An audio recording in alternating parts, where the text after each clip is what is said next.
Assalamualaikum warahmatullahi wabarakatuh.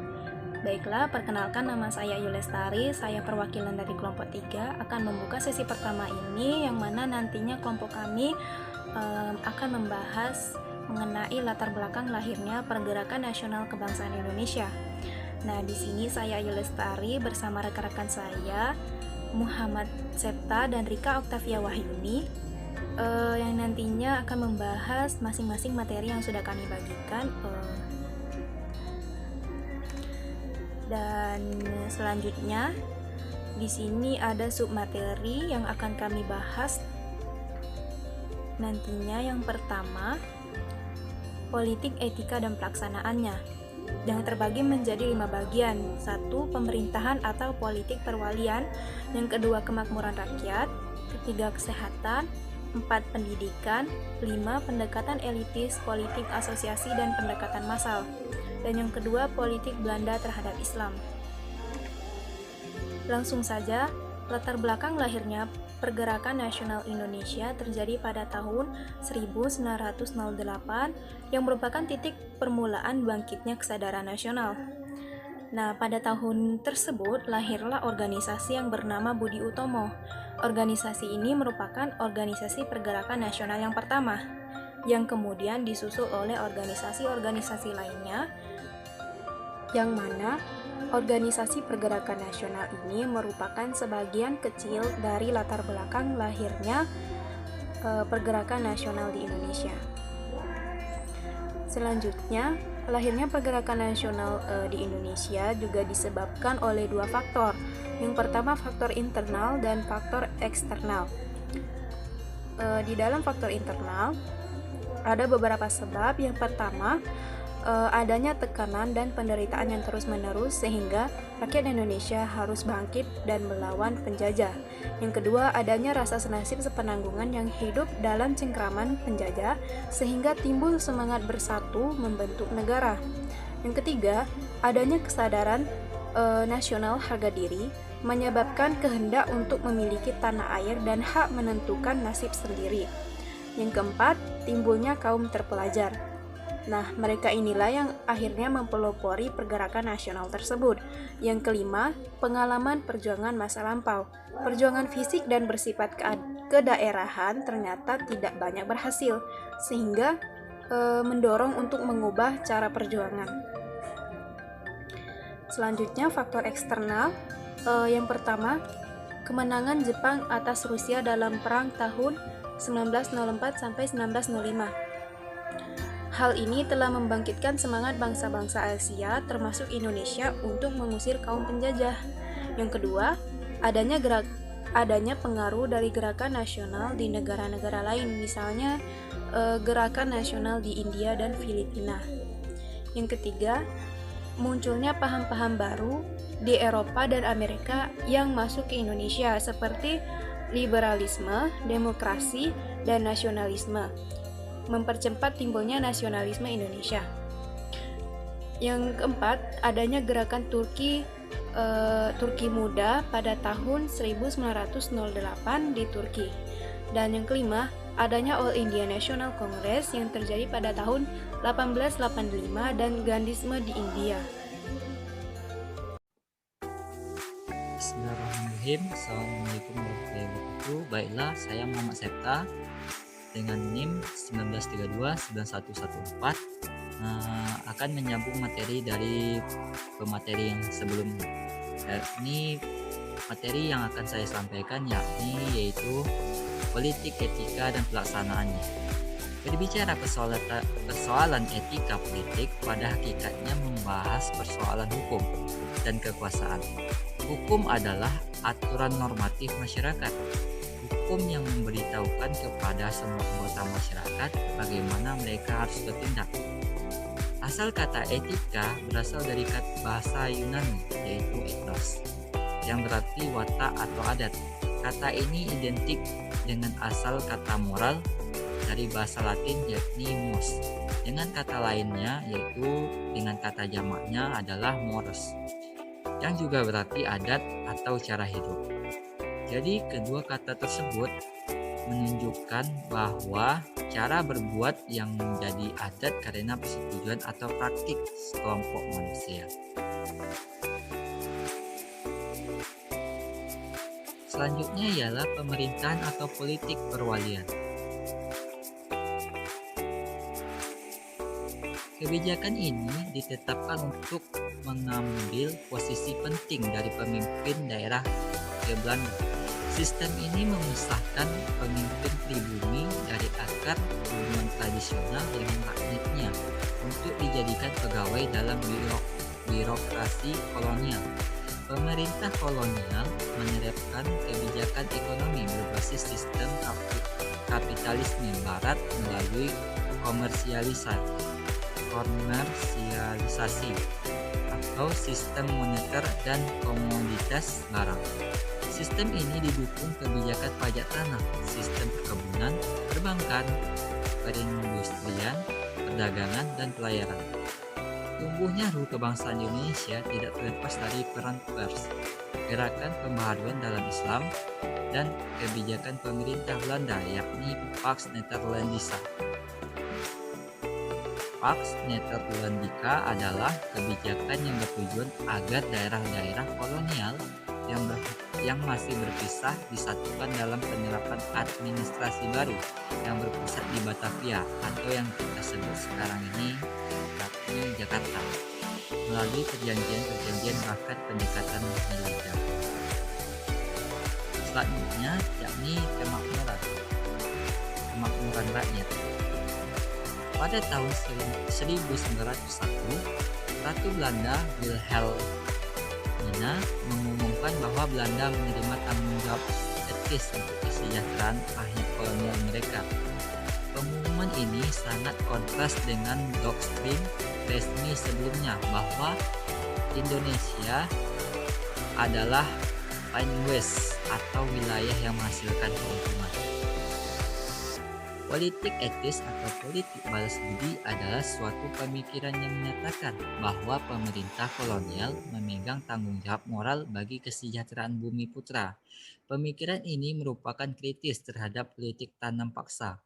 Munculnya kaum etis dipelopori oleh Piotr Brosov atau wartawan koran The Lokomotif dan si Stefan Deventer atau politikus. Ternyata membuka mata pemerintah kolonial untuk lebih memperhatikan nasib para bumi putra yang terbelakang. Kesehatan. Furnival dan juga Bumgar dengan jelas mengakui bahwa terdapat perhatian lebih serius dari pemerintah kolonial Belanda terhadap kondisi-kondisi kesehatan masyarakat, khususnya di Jawa, mulai awal abad ke-20.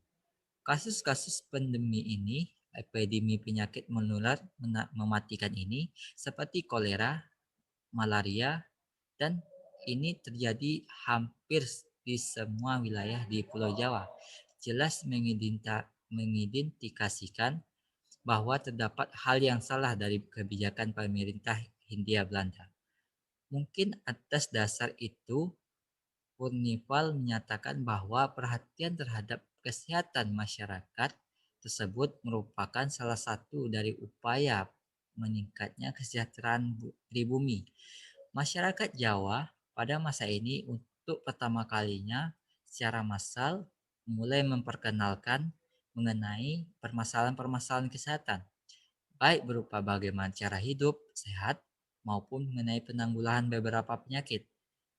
Kebijakan yang mempunyai dampak yang besar bagi perluasan pelayanan kesehatan adalah pemberian subsidi kesehatan kepada rumah sakit yang ada di Hindia Belanda. Tujuan kebijakan ini agar pelayanan kesehatan hanya dinikmati oleh golongan tertentu, seperti yang terjadi pada masa-masa sebelumnya, namun juga bisa dinikmati oleh semua lapisan masyarakat yang membutuhkan pelayanan ini. Pemerintah Belanda membangun sekolah-sekolah untuk pendidikan. Pendidikan ini ditujukan untuk mendapatkan tenaga administrasi yang cakap serta murah. Pendidikan yang dibuka untuk seluruh rakyat hanya diperuntukkan kepada anak-anak pegawai negeri dan orang-orang mampu. Terjadi diskriminasi pendidikan yaitu pengajaran di sekolah kelas 1 untuk kelas anak-anak pegawai negeri dan anak orang-orang yang berharta, dan di sekolah kelas 2 kepada anak-anak pribumi dan pada umumnya. Pengaruh etis dalam bidang pengajaran dan pendidikan sangat berperan penting sekali dalam mengembangkan dan perluasan dunia pendidikan dan pengajaran di Hindia Belanda. Salah satu serta seorang dari kelompok etis yang sangat berjasa dalam bidang ini adalah Mr. J.H. Abendschneider pada tahun 1852 sampai dengan 1925 yang menjadi Menteri Kebudayaan, Agama, dan Kerajinan selama 5 tahun, yakni pada tahun 1900 sampai 1905.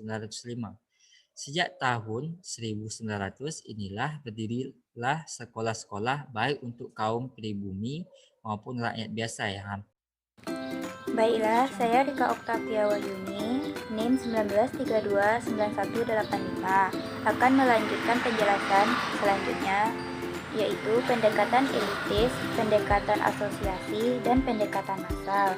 Yang pertama, pendekatan elitis. Pendekatan elitis meskipun telah jatuh bangun menerapkan demokrasi konstitusional sejak berdirinya republik ini, demokrasi konstitusional kita masih belum beranjak jauh dari corak elitis.